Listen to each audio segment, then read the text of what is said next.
We need to have a filter that we run things through to recognize whether or not this is a purpose or a calling, or whether or not this was just a good feeling in the moment. Welcome to Impact and Fulfillment with Coach Mike D, where you'll gain practical wisdom and dynamic insight from amazing conversations to live your best life.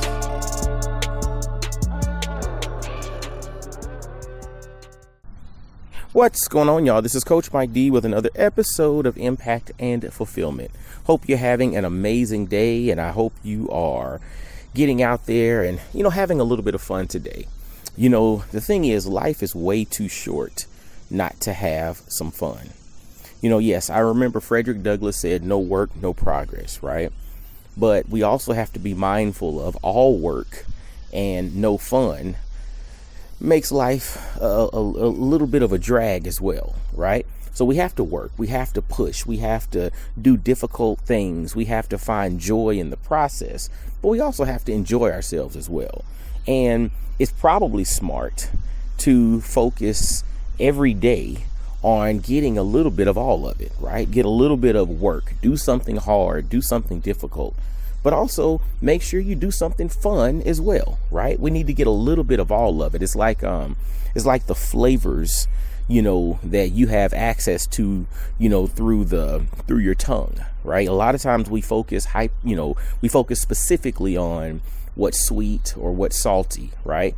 But we need sweet, we need salty, we need bitter, right? We need savory. We need all of these different flavors to fully get the experience, to get the full experience that we're capable of.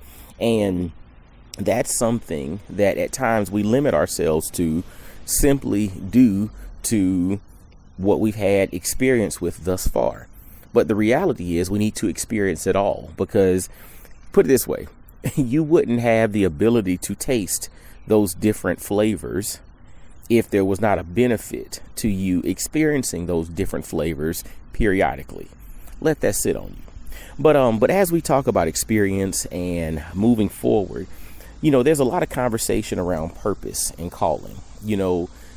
Most individuals want to have meaning in their life. They want to do things that matter. And sometimes when we have an internal feeling about something, we may automatically believe that thing that I'm feeling is indicative of purpose or calling.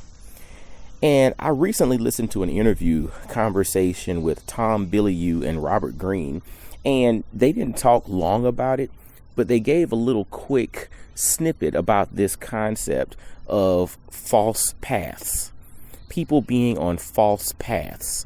And it really resonated with me, because a lot of times, because we feel good about something or because we're excited about something, we may automatically jump the gun and think that this is my purpose or this is my calling.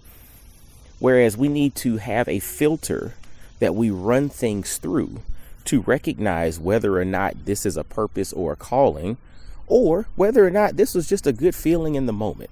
Because there are some things that are good in the moment that I might even be good at doing that's really not a purpose or a calling. It's just in this moment, this was a fun experience. But we have to have enough discernment to recognize and differentiate between the two.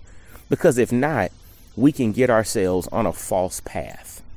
And a lot of people jump the gun and get down on false paths or go down the rabbit hole of a false path, only to realize that this was just a momentary thing that I should not have devoted my attention to. This is just something to experience in the moment, and then we can move on. It's like it's almost like a really good meal at a restaurant. That's what I would kind of equate it to. You go to a restaurant and you have a really good experience, a really good meal. The ambiance is perfect. The service is good. Maybe it's in a really cool location.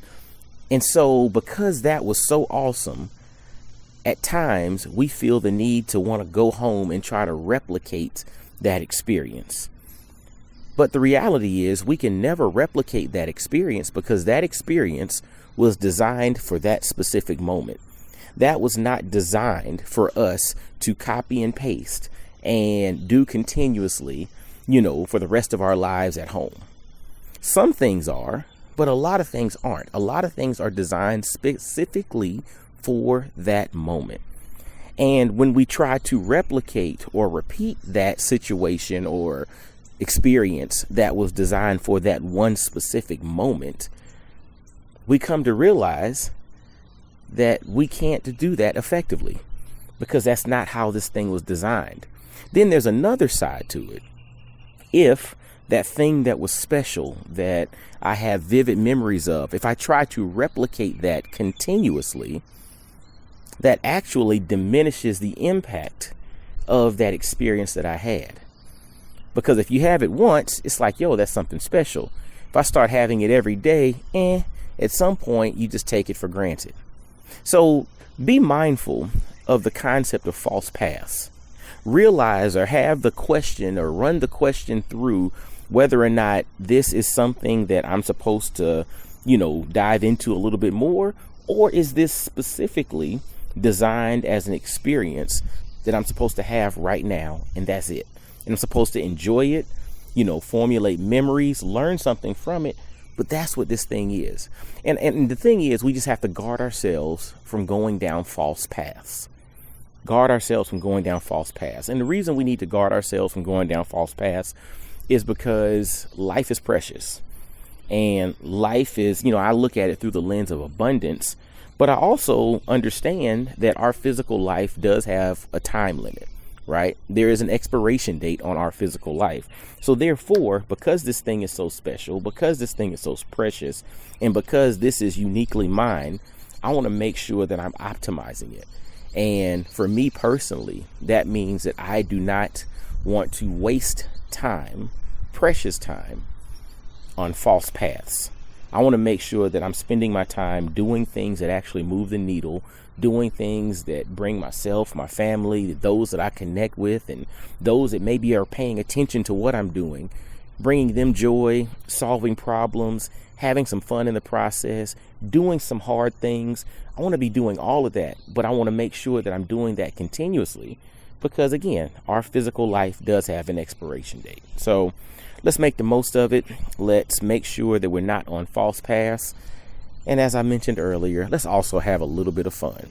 Well, hey, as always, y'all make sure to grab a copy of my book, The 33 Laws of Impact and Fulfillment, on Amazon or anywhere you get books.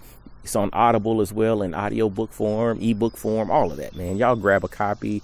Lots of good, practical wisdom that you can throw into your life to lead better. And leadership is not always about other people. Leadership first starts with you. The 33 Laws of Impact and Fulfillment is your peak performance guide to leading from within. Everything starts with you. I had a friend of mine, Dr. Caracas Watkins, said that if you can lead one, you can lead many. If you can't lead one, you can't lead any. Now, that one is the one looking at you in the mirror. All right. Well, hey, as always, y'all be blessed, well, and wise. Share this episode out with all of your friends, colleagues, and those who might need it. And I'll talk to you soon. All right. Peace. I really hope you enjoyed today's episode. Make sure to hit that like button, subscribe, and follow Coach Mike D everywhere on social media. Y'all be blessed, well, and wise.